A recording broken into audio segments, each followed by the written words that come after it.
Jetour made a massive statement in 2025. They launched the T2 to the South African market, and trust me, this car was long awaited for.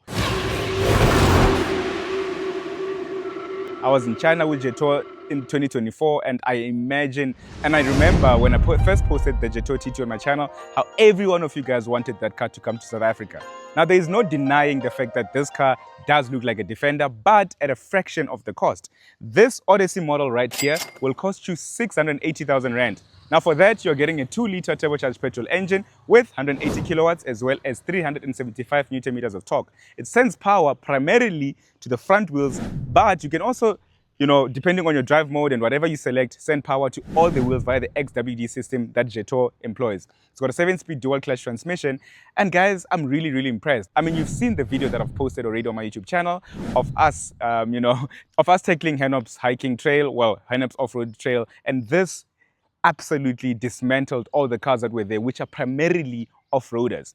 So trust me, my only thing though, I wish Jetour gave us either a plug-in hybrid in our market or a diesel option, because then that would be the best car. Well, this would be the best car to come out of 2025. Welcome back to the channel. I do hope that you do enjoy this review. It's going to be a quick walk around just to let you know what I've enjoyed about the car, what we can look forward to from Jetour, what else they plan on bringing into the market. So yeah, stick around. Don't forget to like, comment, and subscribe. Don't forget to use the link in my bio, the link in the description to get a code from Naked in 90 seconds should you want to insure your Jetour T2. Let's get it. Okay, let's go.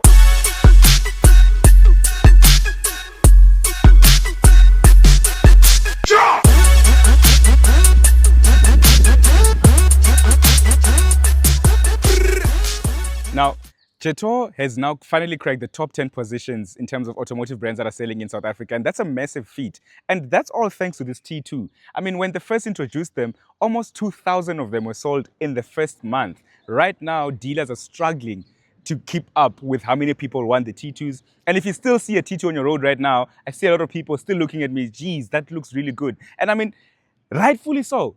This looks absolutely brilliant, and Jetour knew exactly what they were doing. Now up front, you've got this really cool headlights which are in LED. They have your drive your future in senior right in there. And we've seen that from the Dashing as well as the X70.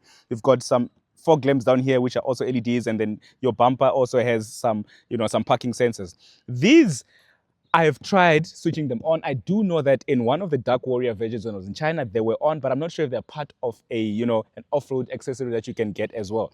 And then I know some people have said that these are plastic, but these are just part of the aesthetic that you do get on the bumper. The actual hook is right onto here. So you open this part and then you can insert your hook right onto there for you to get pulled out of tricky situations.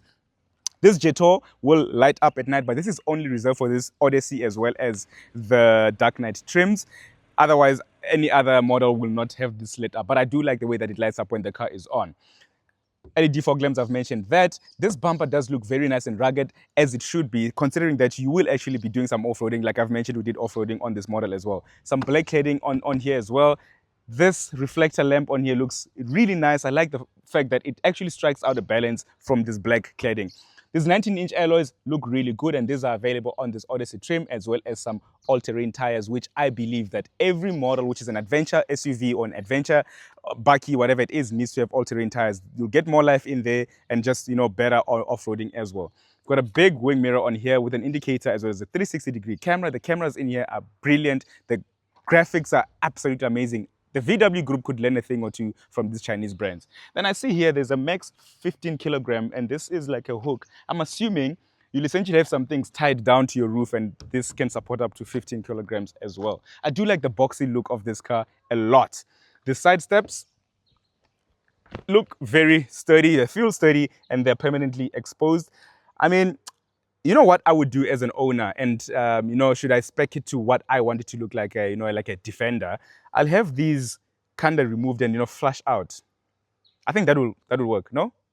Yes? No? Let me know in the comments. Keyless entry in the vehicle is standard. Then you've got some really functional roof rails at the top as well. When you come to the rear, and for me, the rear, guys, It looks really good. And I mean, just look at this portion right here before we even get to the rear. You can essentially add on your storage boxes onto here as well, whatever you want to add on to give it that more stancy, that beefier look, and for more storage boxes should you need them. But I don't think you need extra storage.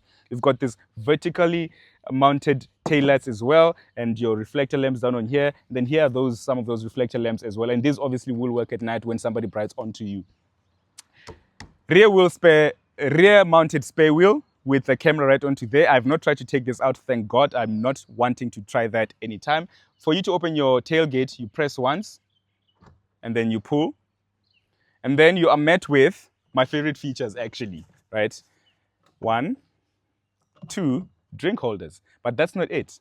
You've got a bottle opener right onto there, some grocery hooks onto there, which will take a maximum of 3 kilograms each. Then right onto here is your triangle when you do need it. So everything has been packaged very, very nice, and I do like that a lot. I'm still not sure what this is. Oh, this is for somebody locks you into the bonnet. Open this right on here. Open it, and then you can jump out. And then boot space is decent. It's galore, actually. There's a lot of boot space in here. You can actually leave this and put some stuff down here. Then you've got your toolkits for you to remove your spare wheel, and your jack is right onto here as well. You've got a 12-volt socket in here. A lot of storage still. Some nets on there, some nets on the other side. And this here, you can essentially put a bottle in. I mean, just look. You can load something here, and it can easily hold because this really stretches quite well. Wow. And then some tie-down points everywhere in the car. Everywhere. So this made it very practical. But the one thing that I do not like is that this seat does not fold completely flat. In the Tank 300, we managed to fold this flat completely because we're moving a table. But let me just show you now. This is the best that this will go down. So it doesn't necessarily lie flat. And I think that's the only issue that I do have. So when you do need to, secure things in there or get extra room for whatever you want to store, you won't be able to. But I guess this is where the tow bar will come in, because then you need to, hook a trailer for you to do that. Otherwise, I'm really impressed with the Jetto T2, the way it looks, what they've put into this car, everything about it. It's just really good looking. And for 680,000 Rand, guys, the Chinese are really, really cooking. The Chinese are really, really cooking. You cannot deny the fact that they're here, and they're here to make a statement. So let's jump inside and I'll show you everything about the interior. Okay, let's go. Now, jumping inside, they've given this car a lot of really great materials. From the door cards, every place that you do put your hand is absolutely soft, which is cool. Some really nice design cues right on there as well. There's a 12-speaker Sony sound system in this car, which sounds absolutely gorgeous, guys. It beats some of the cars that are, I drove the Volkswagen Touran for 6 weeks, and the sound system in there is not as great, whereas in here, it's really, really nice. And I know I'm comparing apples to pears, but I just thought, well, apples to oranges rather, but I just thought I'd, put that as well. It's got some nice vertical vents on here as well, with a really nice feel as well to it. They feel weighted, which is quite cool. This steering wheel does take some getting used to. I don't know why, but I just thought that I will get used to, but I'm struggling. I'm struggling. It does look good with pedal shifters as well. And then you've got a digital driver's display on there. The top materials with the red stitching that's running around also just feels really nice. Everything in this car feels sturdy. The one thing that I do have to mention is that this mirrors, right, with this entire light that runs up on here, it's actually such a nice touch, as well as a holder here for you to put your slips or your cards, which is quite cool. This infotainment, massive.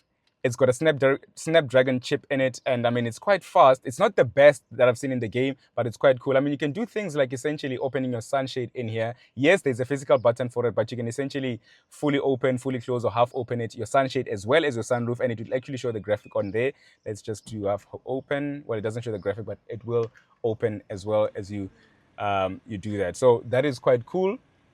And then you can still use the buttons right on there. So they've decided to mix, buttons with some things in the infotainment as well, which is something that I've always been crying about, because a lot of manufacturers rather have just decided to ditch out buttons to save cost and just put everything in the infotainment. This is the example as well with these physical buttons on here. You've got physical climate control buttons for you to control everything that you need to control, so you don't have to go into the infotainment. But should you want to use the infotainment, you can still use the infotainment for you to do whatever you want to do in the infotainment. The one thing that I am absolutely annoyed with is the fact that the home button, so I'll bring this menu up, but the home button is right onto here. And this then bothers me and bugs me because then I need to kind of take my eyes off the road and look at where the home button is. Yes, it might look like a small thing, but for me, as part of my software analogy and me knowing software, this is a simple software update where you can move these buttons to this side because that will work. The passenger doesn't need to be clicking on home when I'm driving. So that's one thing that I don't quite enjoy about this car. But though, I do like the gimmicks that when the car goes, this is during the day right now, if we switch on the lights, this will darken as well. And that does actually look quite nice at night. If the lights are on, if you indicate, I think it should also indicate, or the doors are not closed. But this for me is the gimmicks that I do like. And for me, it's the little things, the simple things that I actually appreciate in the car. Then you've got space in here for a wireless charger, and it is a fast charger. It's vented as well so that your phone doesn't heat up, considering that there's sun coming through your windshield. Space under here, one type A, one type C. You've got this surface onto here. And what I appreciate the most about this surface is the fact that it's not in piano black or glossy black where it will attract fingerprints.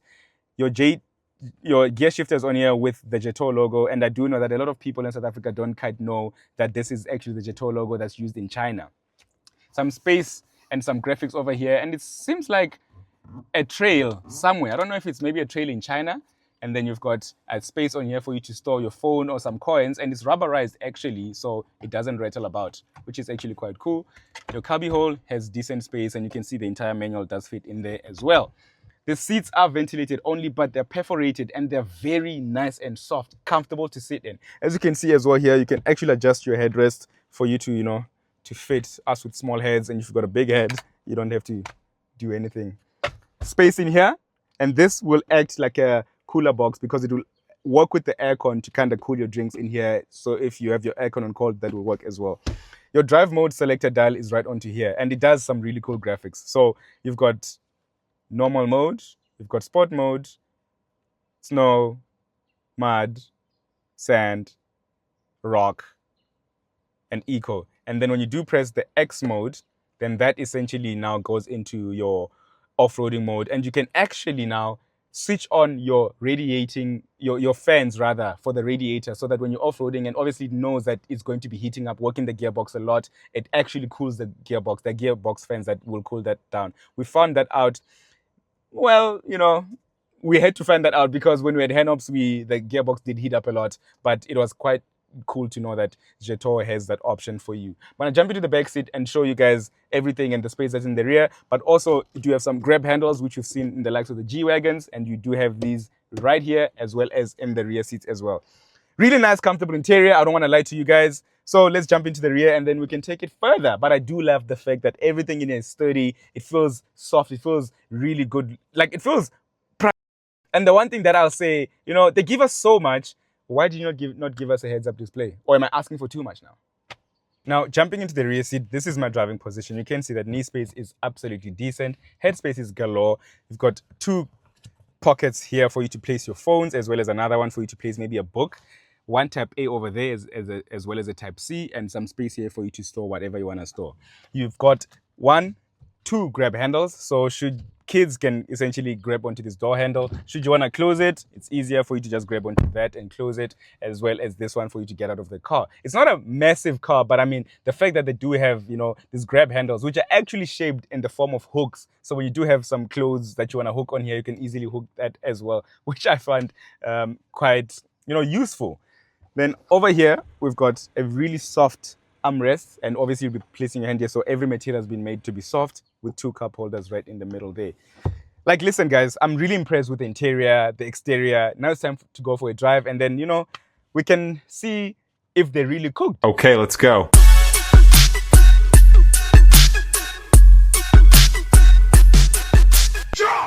Now, in terms of the drive, right, 180 kilowatts as well as 375 newton meters of torque is a lot of power. I mean, considering the size of this car, it does have lag.